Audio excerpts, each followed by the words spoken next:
Je suis heureuse de vous retrouver pour ce nouveau podcast. C'est en joie que j'enregistre aujourd'hui dans une énergie solaire, puisque le soleil refait surface, peut-être que pour quelques heures, pour une journée, peu importe. Mais dans ce coin d'hiver, c'est toujours agréable de voir le soleil arriver. C'est annonciateur du printemps, de cet élan. On va pouvoir planter les graines avant de récolter. Et j'avais vraiment envie de revenir sur ce podcast sur l'énergie en fait que l'on a quand on est gardien ou gardienne de son énergie, ce que l'on offre à l'autre, ce que l'on reçoit de l'autre aussi bien souvent. Ce qui est important, c'est vraiment de vous dire ok, quand je me sens fatiguée, quand je me sens vidée, quand je me sens épuisée, qu'est-ce qui se passe véritablement? À quel moment j'ai laissé l'autre entrer, qui m'a impactée, qui m'a déversé ses peurs, ses doutes, ses tensions, ses attentes, voilà. Qu'est-ce qui fait que j'ai permis ça, même si c'est inconscient? Mais quelle est cette partie de moi qui a peut-être besoin d'être aimée, qui a peut-être besoin d'être reconnue? Qu'est-ce qui fait qu'aujourd'hui je me laisse happer par ça? Ça me demande à chaque fois de l'énergie, de revenir en mon centre, de prendre le temps, parfois de méditer ou d'aller décharger. Qu'est-ce qui fait que je récupère cette énergie de l'autre? Ou qu'est-ce qui fait que je me sens vidée, que je me laisse vider par l'autre? Ça peut être soit aussi sous forme de colère quand on n'obtient pas ce qu'on veut. Il y a une notion de contrôle, de maîtrise des choses. Et ça, du coup, ça nous met sous tension. Ça puise aussi dans nos énergies. Ça puise, même dans notre vitalité en fait, dans notre énergie de vie, dans notre vitalité. Tout ça, ça s'éteint parce qu'il y a vraiment quelque chose qui vient. C'est comme une intrusion en fait, ça vient vraiment en nous, ça nous appartient pas, mais ça vient quand même parfois faire des raz-de-marée en nous, ça dépend de la puissance de l'autre, dans sa colère, dans ses objections, dans ses tensions, etc. Et ce qui est vraiment important et de faire attention, c'est vraiment ça, c'est de se poser, de se dire ok là ça m'appartient pas, et je n'ai pas à prendre la colère de l'autre, je n'ai pas à faire pour l'autre, c'est pas ok avec ça, et comment je peux préserver mon énergie? Comment faire? C'est vraiment simple, c'est déjà d'accueillir l'autre sans rentrer dans son champ vibratoire, c'est-à-dire que c'est vraiment l'empathie et pas la sympathie. J'ai beaucoup de personnes qui me disent ouais je suis empathique. En fait, bien souvent ils sont sympathiques, c'est-à-dire qu'ils rentrent sans le savoir dans l'objection de l'autre, se met un peu à la place de l'autre, ou il devient une écoute, mais dans le conseil. Et quand on écoute dans une forme de conseil, parce que l'autre attend inconsciemment un retour de notre part, il y a une forme de pouvoir qui s'installe inconsciemment. Tout ça, je vous parle, c'est inconscient. Et à partir de là, vous êtes en action. Donc vous rentrez dans le champ vibratoire. L'expérience est d'écouter et d'être acteur ou actrice dans le sens de ok, j'écoute et intérieurement je mets quelque chose en action. C'est-à-dire que je mets l'énergie en mouvement, je mets mon énergie en mouvement, ça fait comme un bouclier. Et ce qui veut dire que la personne va récupérer ce qu'elle vous a envoyé et ça va lui permettre d'être face à elle-même. Face à ce qu'elle est en mesure de recevoir, face à ce qu'elle est en mesure d'aller explorer chez elle, parce que quand elle déverse chez vous, elle n'a pas la responsabilité de vivre ce qu'elle est en train de vous transmettre dans l'intensité. Quand elle reçoit aussi ce qu'elle vous a envoyé, ça l'oblige inconsciemment à retourner en elle pour soit se calmer, ou en tout cas ça pose des limites et ça repermet un recentrage de chacun. La personne dans ce qu'elle vit et vous dans, justement, vous ne prenez pas l'énergie de l'autre.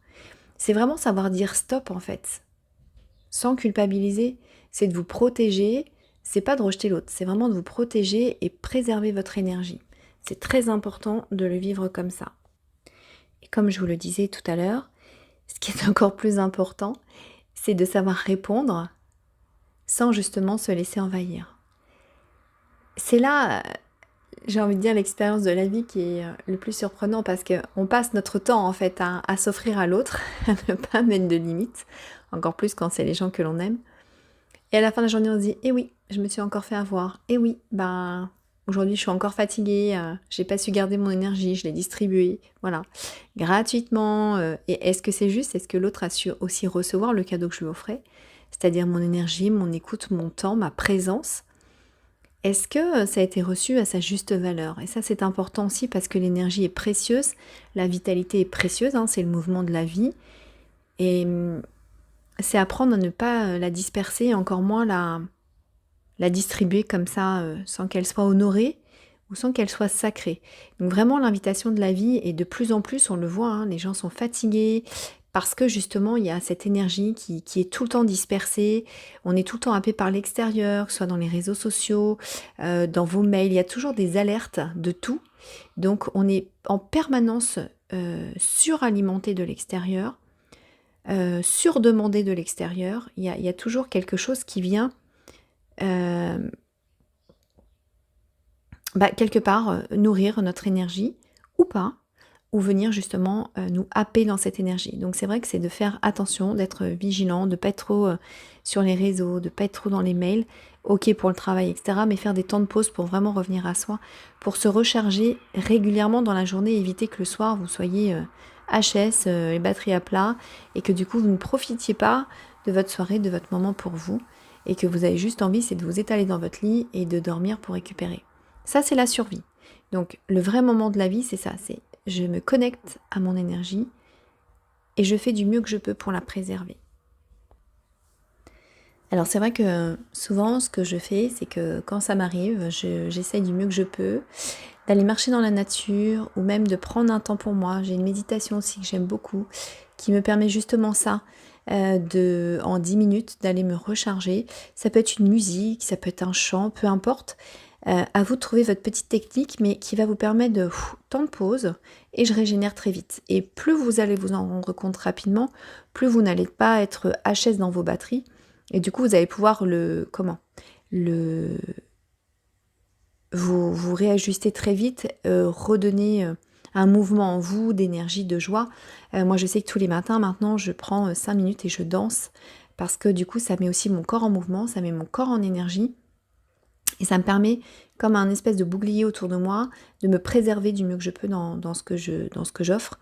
Et c'est vraiment important de vous dire, ok, je peux être entière pour l'autre, être totalement dans la présence, à l'écoute, sans pour autant prendre ce qui ne m'appartient pas. Et bien souvent, les gens prennent, sans s'en rendre compte, mais ils vous prennent sans que vous le sachiez. Et donc ça, c'est pas ok. Parce que ce qui est important, c'est vraiment d'autoriser l'autre à recevoir ce que vous êtes en capacité de lui donner et pas inconsciemment de tout vous prendre.